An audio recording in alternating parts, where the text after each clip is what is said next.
Welcome to Momji. My mama says bad words. Thanks for listening. See you next time. Hey, I did it. Good job.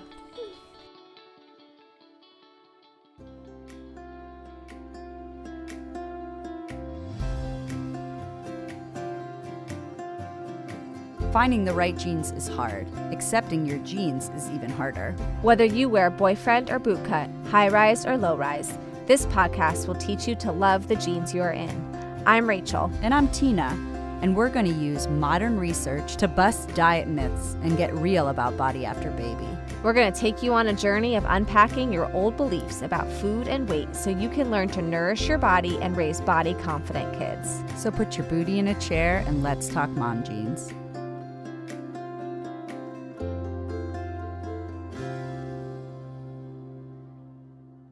Welcome to Season 4 of Mom Jeans. This season is called the Bite Size Education Series, where we give you quick bits of science and psychoeducation to help you in your journey towards body respect. This season, we will be answering your listener questions and interviewing amazing experts to expand your knowledge. So get ready for easily digestible, pun intended, pieces of education in podcast form.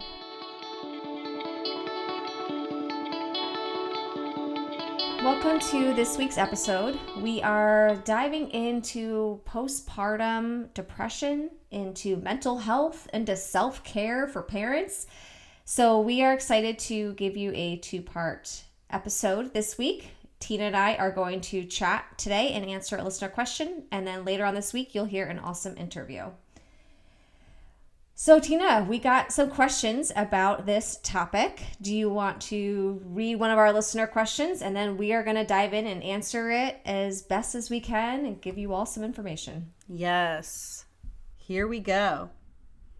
Thank you, listener, for sending in your question. All right.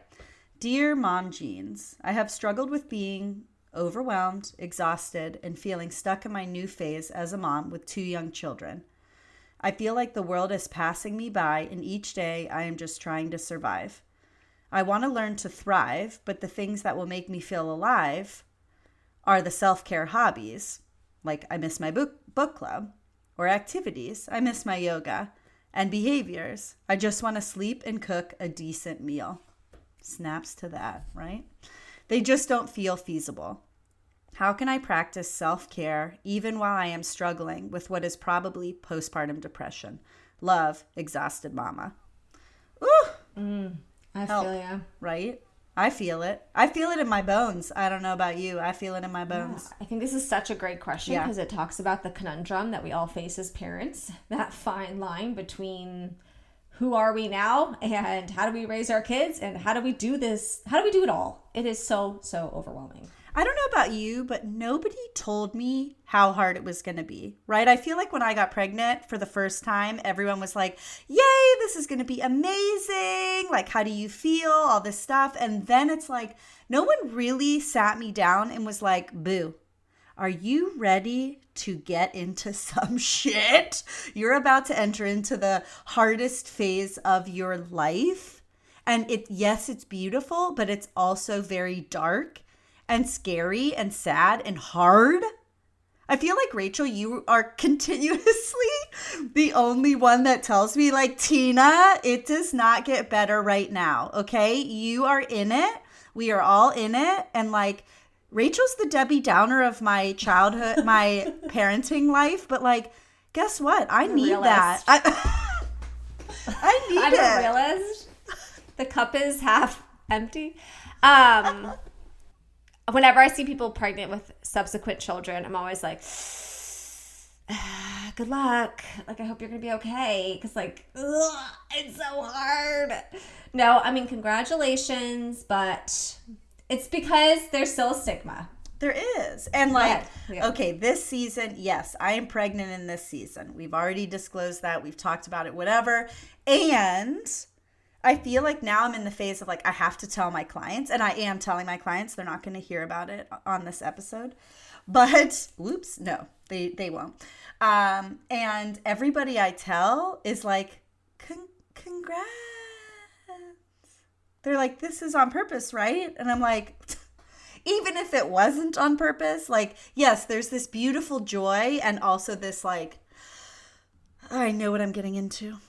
I know what I'm getting into, y'all. And I am scared. Okay? I'm scared. You want to know why? Because I'm sleeping through the night and yet it is still hard. Like, what am I going to do? So I feel like in this episode, Rachel is going to be like the guru of education. I'm going to offer little nuggets of self-disclosure and or further insight, but Rachel is going to be the nugget of information because we need to dive deeper into this because it is something that all parents are going through. And if you are not going through this, like, woo, you are the diamond in the rough, okay? Because it's so common.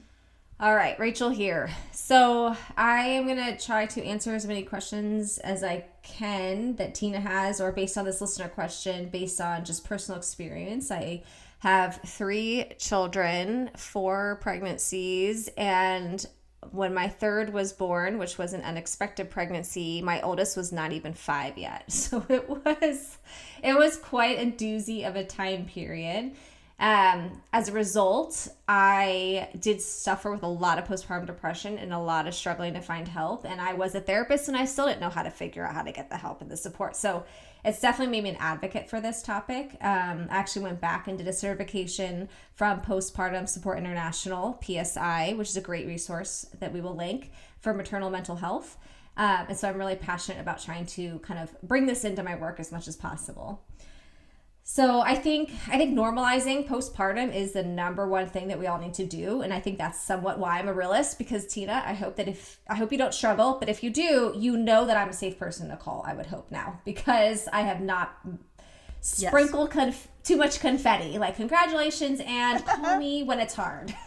So no, right? Yeah, I can call you and be like, I am sitting in the bathroom crying for the first time. Yes. But I hope that's because it's somewhat normalized, because we don't talk about it enough. And if once we all start talking about it, we all start realizing this person's safe for me to call. So I really, really think it's so important for all of the parents out there to continue to just share the good times and the hard times, because it really normalizes this. Well, I think that was the hardest part for me when I had Henry and entered into that postpartum period where this was not talked about. And like, I work in mental health field. And so you would think that this was talked about. I did a support group during my pregnancy. It just wasn't talked about enough. So I think, yes, normalizing is really important, because as I was going through it, I was in the mindset of like, hammer through it.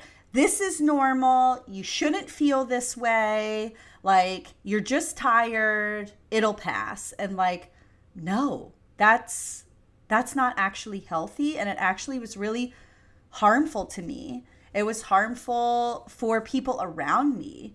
And so I think the more we talk about it, the more we bring light to this situation, then if you're not going through it specifically, then at least it's able to help others around you. So just a little bit of some education stats for you all. We know that not everyone identifies with the word mom, but the studies that use this terminology are the words they use, the terms they use, and it includes both birth and adoptive parents. According to PSI, 80% of new mothers will experience baby blues. 1 in 7 will experience depression or anxiety during pregnancy or postpartum. And let's not forget, 1 in 10 fathers experience postpartum depression. So it is experienced by the paternal figure as well. So you're saying that the person that maybe didn't birth can also experience. That's interesting. Yes, you can be diagnosed with postpartum depression even if you are not the birth. That just shows how hard this shit is. Body. Right? Mm-hmm. Like, yeah, absolutely. It's not just hormones, right? It's not just hormones. It is the grief and the loss and the transition, which we'll go into. However, we have to say that a lot of it is part of the hormone change. Okay. I mean, your hormones double during pregnancy, and fun fact, they return to normal within 48 hours post-birth. Oh my gosh, that makes sense. Which is a massive crash. Uh-huh. And why you feel insane. That impact on your body along with whatever birth experience you had. Someone who's, I know I've had a C-section. I mean, that's now massive surgery on top of the hormonal changes, which is a different reaction going on chemically in your body. But that can lead to prolonged hormone imbalances, which is why it feels like that hormone shift is not balancing itself out for months or even a year. And it can lead to an endocrine disruption, which Tina can share about as well, which could impact basically the reaction to your emotions and the reaction to distress. Yeah, I think the endocrine disruption is really important, where I don't want to get into genes and this whole thing, but basically, we have specific genetics that are lying dormant, and, things turn on and off depending on our environment, our stress level, whatever. And so I genetically am predisposed to have thyroid conditions and autoimmune, and I knew that. But going into birthing Henry, I was 35 years old and had not yet had any thyroid issues, so thought I was in the clear. And then postpartum, like Rachel's talking about, had, we're all experiencing this hormonal crash. And then on top of it, that actual stress that occurred triggered the genetic switch of an endocrine disorder. So actually I was diagnosed, but not until Henry was 10 months. So 10 months postpartum with a raging thyroid disorder. My lab work was off the charts. And I remember my doctor looking at me being like, do you feel okay? And I'm like, well, no.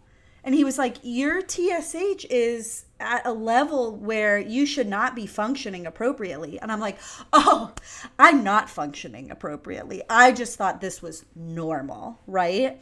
And then I really, as I got on medication and my thyroid started regulating and I set better boundaries in my life, we had less visitors. Henry was sleeping through the night. I was really communicating more about the stress that was going on, the feelings that I was feeling, got a therapist. That stuff really started to normalize out. But that was 10 months. That really didn't start until 10 months postpartum, which to me, it just breaks my heart to know that I really suffered for that long. I think that brings us to the importance of the self-care, because what happens is often there's a cycle. Often the depressed parent will try even harder to prove they're okay by being that super parent or that super mom, which then leads to not taking care of yourself. So you're not eating sufficiently, you're not drinking enough water, you're not sleeping enough, whether or not that's your choice. And you're not necessarily asking for help because you feel a lot of shame about how you're doing. So then you're feeling even more vulnerable, and then that actually increases depression and negative thoughts and beliefs about yourself as a parent.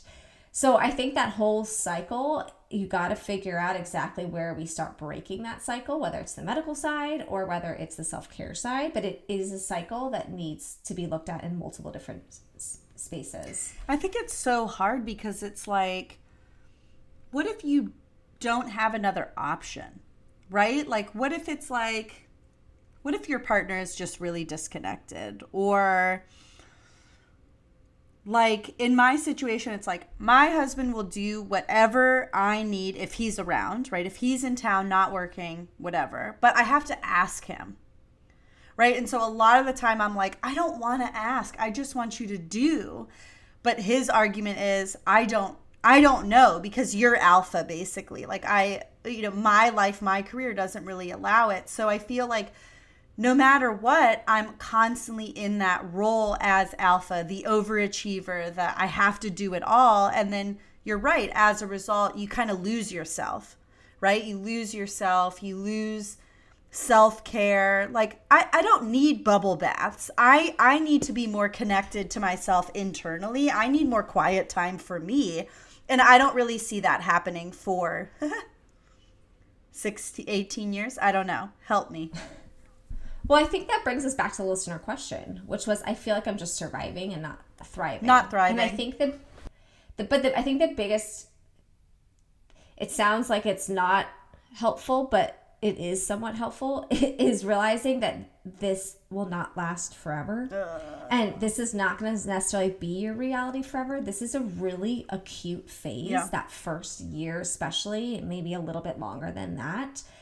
But there are stages to this process of raising children. And yes, it will always be hard, but it will change. And this acute cycle of the physical imbalance and the physical struggles, as well as the psychological pressure and overwhelm, that is somewhat of what they call an acute symptom. An acute phase. And I love the phrase, like, you have to just try to focus on putting out the fire first, which means you do have to focus on the survival pieces, the eating, the sleeping, the drinking the water, the showering, the asking for help when you can. And it's okay if you're only in survival mode, because this will get a little bit different. I'm not saying better, it will get different, but I think it's okay for parents to tell themselves, like, I am just in survival mode right now, and therefore I need to give myself permission to put energy towards putting out the fire, because that is very productive and that is very supportive to myself. Pouring myself that glass of water and sitting down for a minute, I might not feel like I'm contributing to the general economy or the solution to COVID and world peace, but damn it, I'm taking care of myself, and I have to put myself first in this space. Yeah. I think the hardest thing that for me I needed to deal with was the massive shift in my life, right? And I think that really led to whatever hormonal and environmental stuff was going on postpartum. And then it added a layer to that, which was like, I was really social. I was a part of this really awesome running club, and my life just can't fit that in right now. And so that before was like this massive coping skill for me, this outlet, that was my therapy, right? And now I'm having to really navigate what this new life is like, and then finding other resources and coping skills, quote unquote self-care, that really just keep me grounded as I'm like exiting out of that really intense first period of childhood, right? Yeah, I think we don't talk enough about the loss that we experience when we become a parent, which sounds strange because you're, gaining a human, but you are losing who you used to be. Yeah. You're losing, your relationships are changing, your role in the world is changing, your self-care now has to pivot. The emotions that you're experiencing have to change. So I think one of the biggest journal prompts that we give clients who are struggling with this, and that I have done for myself, is really just identifying, what was my journey to parenthood? What has changed? What is my story now? And then kind of looking at how to figure out who I am and what my identity is, and what my space is that I'm taking up now in this world as a result of those changes. And there's obstacles to this, especially because we live in a pretty heteronormative, pressured society. So there's not enough support for all family dynamics. There's not enough support for the different cultural implications of different family systems or different ways that people prefer to raise their children. There's not enough support for military families. There's not enough support for single parents, same-sex parents. So everyone has their own family system and then their own unique journey to becoming a parent. So I think the more we can open up the dialogue about just what every single person is uniquely going through, the more we can kind of really help support them in the way that person needs. Right. And I think that, again, comes back to kind of the main point that you were addressing in the beginning, which is normalizing this experience, right? And so really trying to find that group, like if you are a military spouse, are there other military spouses that you can kind of connect with and just commiserate of like the hardness of this? And like, it is really hard when your spouse doesn't live here and you are taking the brunt of the responsibility. Or just really, like I was saying before, having Rachel to kind of reality check me and like, yes, this is normal, Tina. Like, this is really hard. Do you want to hear about my day with my 3 kids, like destroying my home while I'm dealing with all these stressors? Like, yes, I actually do want to hear about that because I'm upset over this thing, and hearing somebody else go through something different but similar is actually really helpful and normalizing for me. one thing, since I experienced anger in my postpartum period, and that typically is like my go-to emotion, right? It's like anger and then sadness and frustration and all these things. I really created like this resentment list where it was like, here are all the things that I'm angry about and or resentful about, right? And that from there, I was able to, in therapy or even with friends, just kind of pick apart. And now, granted, some of them I really can't control and I don't think are going to change right now. But at least I've been able to process them and wrap my head around it. And some of them I actually can control and shift and change. And that has really allowed me to do some movement forward with that. It's not the same because, like you're saying, Rachel, life happens and things are different and our life has changed. But at least we can wrap our head around that. Do you feel like you have any other resources that you can share? Yeah, I mean, I think the resentment is a great word to identify, especially in light of what we were also just talking about support. Like it's okay if you have resentment that there's not support for whatever your family dynamic is or whatever your situation is. Like that's legit anger that there are not systems in place to support what your journey is. And so I think that's really kind of important to then help people find the support, their people that can give them that mental health support or even just normalize it.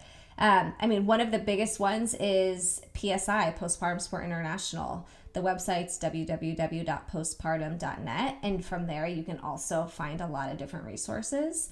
There's also lots of different blogs out there, parenting blogs, parenting groups, whether they're Facebook groups or even just different virtual groups or online groups where you can also find the people who are going through maybe a similar experience that you're going through so that you don't feel so alone in that. But yeah, I think all of this is kind of going back to the fact that this is a really, really challenging chapter and your physical body is now changed a lot internally and externally, I suppose. We are a podcast about that. And your life has changed and your relationships have changed. And there's going to be a lot of layers to really heal and unpack in that process. I mean, I guess as both the professional and the parent, I'll just acknowledge that this shit is hard and we're all just doing our best, and give yourself whatever big internal and external hug is possible. Yeah, and as someone that's like going through it and about to literally in the trenches, and about to enter into that phase, my goal for myself is preparation. So I am more aware. I've recognized what happened last time. I'm trying to put things in place. As you will hear in the interview, Stephanie offered some awesome resources, so I am definitely going to fill those out for myself. I'm setting better boundaries around visitors and really just trying to figure out our new family of 4. So my self-care is going to be preparation and boundaries. And so I really hope that in this podcast today, in the interview with Stephanie later in the week, that we have provided y'all with some insight and resources to just take better care of yourselves during this really challenging time. And as your friend, I really wish I could just box up a big present of sleep to mail to you. And it kills me that I can't do that. But I think that also goes to show, like, it's so hard because you're like, I want to support you, but I can't sleep for you. And I can't sleep so I'm you. Just going to try to love you up. And I think we can all just try to love up our peers as much as possible in this process. Thank you. Thanks. I'm going to really cherish the sleep I have now and recognize that I know, wish you could stock up, right? It will be hard, but it will be temporary. We hope this episode was helpful for you all, and listen to part 2, our interview with Stephanie Asher from Self Love Legacy, coming out in a few days. Thanks. Bye, everyone. That's a wrap on this episode of the Bite Size Education Series, and we hope this new information provides you with a more critical lens when you hear mainstream diet culture messaging. You can connect with us on social media, on Instagram, @MomJeansThePodcast, and feel free to email your own listener questions to momjeansthepodcast@gmail.com. If you loved the episode, please leave us a rating and review on iTunes and recommend the episode to a friend. Sending you the inner strength to accept your genes with a G and wear the jeans with a J. Bye. This episode of Mom Jeans was produced and edited by Rachel Coleman and Tina LeBoy. Just a reminder, this episode is not a substitute for therapeutic counsel or nutrition advice. Thank you to Jerry DePizzo for the music production. You can find episode information and show notes at www.momjeansthepodcast.com. Follow us on Instagram at MomJeansThePodcast and join the Mom Jeans the Podcast Facebook group to find a community of mamas learning to love their bodies and discussing the episodes. Thank you. Thanks for listening to Mom Jeans. See you next time.